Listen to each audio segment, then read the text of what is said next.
Hi, good morning. Basic definitions of GST as per Section 2 of GST Act. GST ആക്ടിൻ്റെ section 2-ൽ ഒരുപാട് ടേംസിൻ്റെ definition പറയുന്നുണ്ട്. അതായത് GST ആക്ടിൽ ഈ ടേംസിനൊക്കെ എന്താണ് ഉദ്ദേശിക്കുന്നത്, ഈ ടേംസ് കൊണ്ട് എന്താണ് ഉദ്ദേശിക്കുന്നതെന്ന് പറയുന്നുണ്ട്. 100ഓളം ഡെഫിനിഷൻസ് ഉണ്ട്. അങ്ങനെ അതിൽ വളരെ കുറച്ച് ഒരു 10-11 നമ്മൾ ഇന്ന് ഡിസ്കസ് ചെയ്യുന്നത്. ഡെഫിനിഷൻസിൽ ഒന്നാമത്തതാണ് agent. Agent means a person including a factor, broker, commission agent, a arhatia, del credere agent, an auctioneer for any other mercantile agent by whatever name called, who carries on with the business of supply or received of goods or services or both on behalf of another. Agent എന്ന് പറഞ്ഞാൽ person who carried on the business of supply or received of goods or services or both on behalf of another. മറ്റൊരാൾക്ക് വേണ്ടി goods supply ചെയ്യുന്ന അല്ലെങ്കിൽ receive ചെയ്യുന്ന എന്തെങ്കിലും business ചെയ്യുന്ന ഒരാളെയാണ് agent എന്ന് പറയുന്നത്. മറ്റൊരാൾക്ക് വേണ്ടി സപ്ലൈയോ റെസിപ്റ്റോ ചെയ്യുന്ന ആളെയാണ് നമ്മൾ ഏജൻറ്റ് എന്ന് പറയുന്നത്. അതിൽ ഫാക്ടർ ഉൾപ്പെടും, ബ്രോക്കർ, കമ്മീഷൻ ഏജൻറ്റ്, അർഹദിയ, ഇതൊക്കെ ഓരോ തരത്തിലുള്ള ഏജൻറ്റാണ്. ഇത് മറ്റുള്ളവർക്ക് വേണ്ടി വർക്ക് ചെയ്യുന്ന ആൾക്കാരാണൊക്കെ ഇവരൊക്കെ. അപ്പോൾ ഇങ്ങനെ എന്ത് പേരിലാണ് ഇവർ അറിയപ്പെടുന്നത് എന്നുള്ളതിൽ പ്രസക്തിയില്ല. മറ്റൊരാൾക്ക് വേണ്ടി ഇങ്ങനെ ചെയ്യുന്ന ആൾക്കാരെയാണ്, ഗുഡ്സ് സപ്ലൈ ചെയ്യുകയോ റിസീവ് ചെയ്യുകയോ ചെയ്യുന്ന ആൾക്കാരെയാണ് GST ആക്ട് സെക്ഷൻ 2 പ്രകാരം ഏജൻറ്റ് എന്ന് പറയുന്നത്. നെക്സ്റ്റ് ടേമാണ് aggregate turnover. Aggregate turnover means the aggregate value of all taxable and non-taxable supplies. അതായത് ടോട്ടൽ വാല്യൂ, ടാക്സബിളും ടാക്സബിൾ അല്ലാത്തതുമായ മൊത്തം സപ്ലൈസിൻ്റെ ടോട്ടലിനാണ്, അതിൻ്റെ ടോട്ടൽ വാല്യൂവിനാണ് അഗ്രിഗേറ്റ് ടേൺ ഓവർ എന്ന് പറയുന്നത്. അതായത് എല്ലാ സപ്ലൈസും, അത് ടാക്സബിൾ ആവാം, ടാക്സബിൾ അല്ലാത്തതാവാം, അതിനാണ് നമ്മൾ അഗ്രിഗേറ്റ് ടേൺ ഓവർ എന്ന് പറയുന്നത്. പക്ഷേ അതിൽ ഈ അഗ്രിഗേറ്റ് ടേൺ ഓവർ കാൽക്കുലേറ്റ് ചെയ്യുമ്പോൾ, ടോട്ടൽ സപ്ലൈ കാൽക്കുലേറ്റ് ചെയ്യുമ്പോൾ അതിൽ എക്സെപ്ഷൻസ് ഉണ്ട്. അതായത് അതിൽ ഉൾപ്പെടാത്തതുണ്ട്. അതിലൊന്നാണ് supplies and export of goods or services to be computed on all India basis. All India ബേസിസിൽ കാൽക്കുലേറ്റ് ചെയ്യുന്ന ഗുഡ്സോ അല്ലെങ്കിൽ സർവീസസിൻ്റെ സപ്ലൈ അല്ലെങ്കിൽ എക്സ്പോർട്ടിനെ ഈ അഗ്രിഗേറ്റ് ടേൺ ഓവറിൽ ആഡ് ചെയ്യില്ല. ടോട്ടൽ ചെയ്യുമ്പോൾ ആ കൂട്ടത്തിൽ ഇത് ഉൾപ്പെടുത്തില്ല. അതേപോലെ excludes taxes if any charge under this act. GST act പ്രകാരം എന്തെങ്കിലും ടാക്സ് ചാർജ് ചെയ്തിട്ടുണ്ടെങ്കിൽ ആ ടാക്സിൻ്റെ വാല്യൂ അഗ്രിഗേറ്റ് വാല്യൂവിൽ അല്ലെങ്കിൽ അഗ്രിഗേറ്റ് ടേൺ ഓവറിൽ ആഡ് ചെയ്യില്ല. അതാണ് അഗ്രിഗേറ്റ് ടേൺ ഓവറിനെ കുറിച്ച് പറയാനുള്ളത്. ടേമാണ് അഗ്രികൾച്ചറിസ്റ്റ്. Agriculturist means an individual or a Hindu undivided family who undertakes cultivation of land,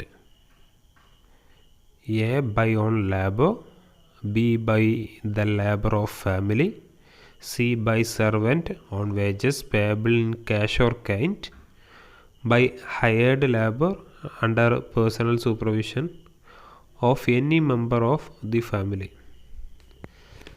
agriculturist എന്ന് പറഞ്ഞാൽ ഭൂമിയിൽ, ലാൻഡിൽ കൾട്ടിവേഷൻ നടത്തുന്ന, കൃഷി നടത്തുന്ന, അല്ലെങ്കിൽ കൾട്ടിവേഷൻ വിതക്കുന്ന, വിത്ത് വിതക്കുന്ന അല്ലെങ്കിൽ കൃഷി നടുന്ന ആൾക്കാരെയാണ് അഗ്രികൾച്ചറിസ്റ്റ് എന്ന് പറയുന്നത്. അത് കൃഷി നടന്നത് അല്ലെങ്കിൽ കൾട്ടിവേഷൻ നടത്തുന്നത്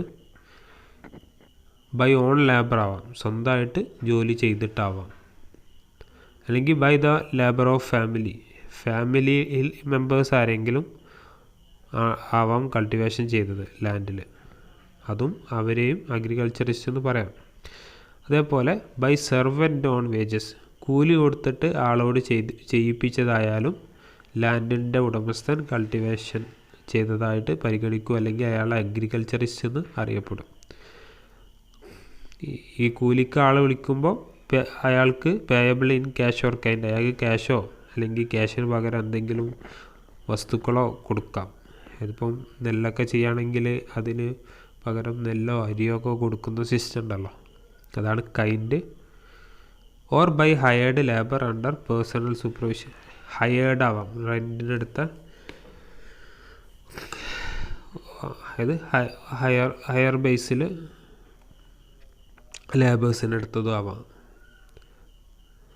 അപ്പോൾ ഇങ്ങനെ ഏത് രീതിയിലുള്ള ലേബേഴ്സ് ആയാലും മതി, അവർ വർക്ക് ചെയ്യുന്നത് ഈ അഗ്രികൾച്ചറിസ്റ്റിൻ്റെ സൂപ്പർവിഷനിലായിരിക്കും, അല്ലെങ്കിൽ അയാളെ ഫാമിലി മെമ്പേഴ്സിൻ്റെ സൂപ്പർവിഷനിലായിരിക്കും എന്നുള്ളതാണ് അഗ്രികൾച്ചറിസ്റ്റ് എന്നുള്ളതുകൊണ്ട് ഉദ്ദേശിക്കുന്നത്. ലാൻഡിൽ കൾട്ടിവേഷൻ നടത്തുന്ന ആൾക്കാരാണ് അഗ്രികൾച്ചറിസ്റ്റ് എന്ന് പറയാം. ആ കൾട്ടിവേഷൻ സ്വന്തമായിട്ട് നടത്തിയാലും മതി, ഫാമിലി മെമ്പേഴ്സ് നടത്തിയാലും മതി, സെർവൻ്റായിട്ടോ അല്ലെങ്കിൽ ഹയേർഡ് ലേബറായിട്ടോ അങ്ങനെ ആരെങ്കിലും കൂലിക്ക് നിർത്തിയതായാലും അവർ ചെയ്തതായാലും ലാൻഡിൻ്റെ ഓണർ അഗ്രികൾച്ചറിസ്റ്റായിട്ട് പരിഗണിക്കപ്പെടും. നെക്സ്റ്റ് ടേമാണ് business. Business includes any trade, commerce, manufacture, profession, vocation or any other similar activity, whether it is for a pecuniary benefit.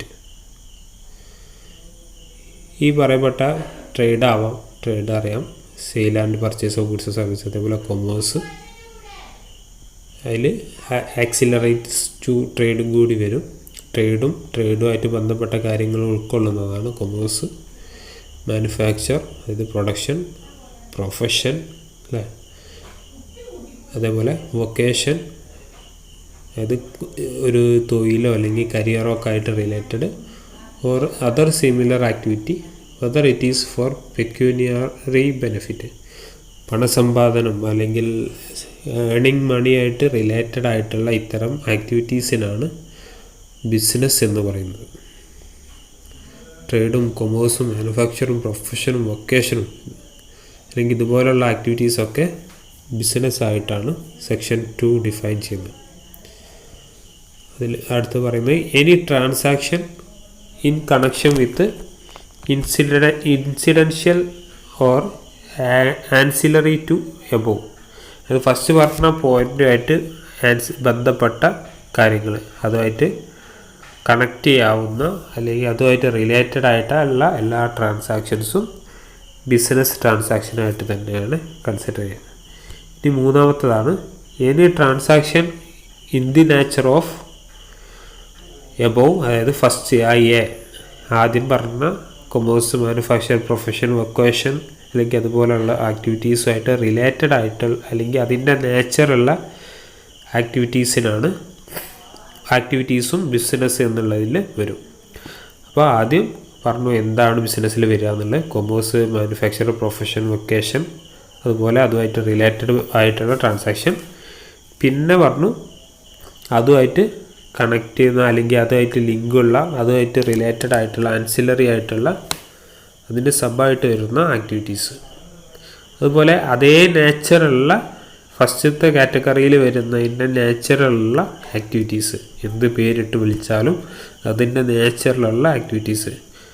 അതിൽ പറയുന്നുണ്ട് whether or not there is a volume, frequency, continuity, regularity such transaction. അതിൻ്റെ continuity of ഫ്രീക്വൻസിയോ regularity ഒന്നും നോക്കേണ്ടതില്ല. അതുപോലെയുള്ള അതേ നേച്ചറിലുള്ള ട്രാൻസാക്ഷൻസൊക്കെ ബിസിനസ്സായിട്ട് പരിഗണിക്കും. D supply or acquisition of goods including capital asset, ഒരു സാധനം സപ്ലൈ ചെയ്യുന്ന അല്ലെങ്കിൽ അക്വിസിഷൻ പർച്ചേസ് ചെയ്യുന്നതുമായിട്ട് ബന്ധപ്പെട്ടായിരിക്കണം. അതിൽ ക്യാപിറ്റൽ അസറ്റും കൂടി ഉൾപ്പെടും. ഒരു ബിസിനസ് സ്റ്റാർട്ട് ചെയ്യുമ്പോൾ ഉള്ള commencement of in connection with commencement or close of business close ചെയ്യുമ്പോൾ അല്ലെങ്കിൽ തുടങ്ങുമ്പോൾ ഉള്ള ക്യാപിറ്റൽ അസറ്റിൻ്റെ സപ്ലൈ അല്ലെങ്കിൽ പർച്ചേസൊക്കെ ബിസിനസ്സിൽ ഇൻക്ലൂഡഡ് ആണ്, അല്ലെങ്കിൽ ബിസിനസ് ട്രാൻസാക്ഷനിൽ ഇൻക്ലൂഡഡ് ആണ്. അടുത്തതാണ് provision by a club, association, society or any such body for a subscription or any other consideration of the facilities or benefits to its members as the case may be. ഒരു ക്ലബിൻ്റെ അല്ലെങ്കിൽ association അല്ലെങ്കിൽ society അല്ലെങ്കിൽ അങ്ങനെയുള്ള ബോർഡിൻ്റെ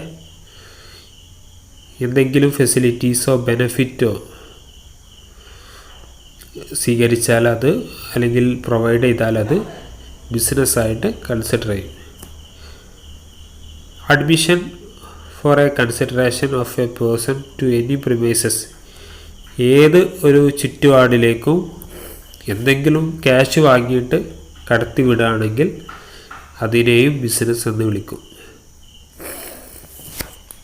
അതായത് ഏതെങ്കിലും ഇപ്പോൾ ഒരു ടൂറിസ്റ്റ് കേന്ദ്രത്തിലേക്ക് ഇപ്പോൾ ആളെ വിളിച്ചാൽ അതും ബിസിനസ്സാണ്. ടിക്കറ്റ് കൊടുത്തിട്ട് ആളെ കയറ്റുകയാണെങ്കിൽ അതിനെയും നമ്മൾ ബിസിനസ്സായിട്ട് കൺസിഡർ ചെയ്യും. അടുത്തത് services supplied by a person as the holder of an office which has been accepted by him in the course. Service supply ചെയ്താലും ഒരു ഓഫീസുമായിട്ട് ബന്ധപ്പെട്ട ഒരാൾ എന്തെങ്കിലും സർവീസ് പ്രൊവൈഡ് ചെയ്താലോ അല്ലെങ്കിൽ ആക്സെപ്റ്റ് ചെയ്താലോ അതും ബിസിനസ്സായിട്ട് കൺസിഡർ ചെയ്യും. അതിൽ തന്നെ പറയുന്നു or furtherance of his trade, profession or vocation but does not include agriculture. അഗ്രികൾച്ചറായിട്ട് റിലേറ്റഡ് അല്ലാത്ത അയാളെ ട്രേഡോ പ്രൊഫഷനോ വൊക്കേഷനോ ഭാവിയിലുള്ള ട്രേഡോ പ്രൊഫഷനോ വൊക്കേഷനോ ഒക്കെ ആയിട്ട് ബന്ധപ്പെട്ട ആക്ടിവിറ്റീസൊക്കെ ആണെങ്കിലും അത് ബിസിനസ്സായിട്ട് പരിഗണിക്കും. അപ്പോൾ സെക്ഷൻ 2 GST ആക്ടിൻ്റെ സെക്ഷൻ 2 ഏതൊക്കെ ആക്ടിവിറ്റീസാണ് ബിസിനസ് ആക്ടിവിറ്റീസായിട്ട് പരിഗണിക്കുക എന്നുള്ളതാണ് നമ്മൾ ഡിസ്കസ് ചെയ്തത്. ക്യാപിറ്റൽ ഗുഡ്സ്, അതാണ് അടുത്ത പോയിൻ്റ് അല്ലെങ്കിൽ അടുത്തൊരു ഡെഫിനിഷൻ.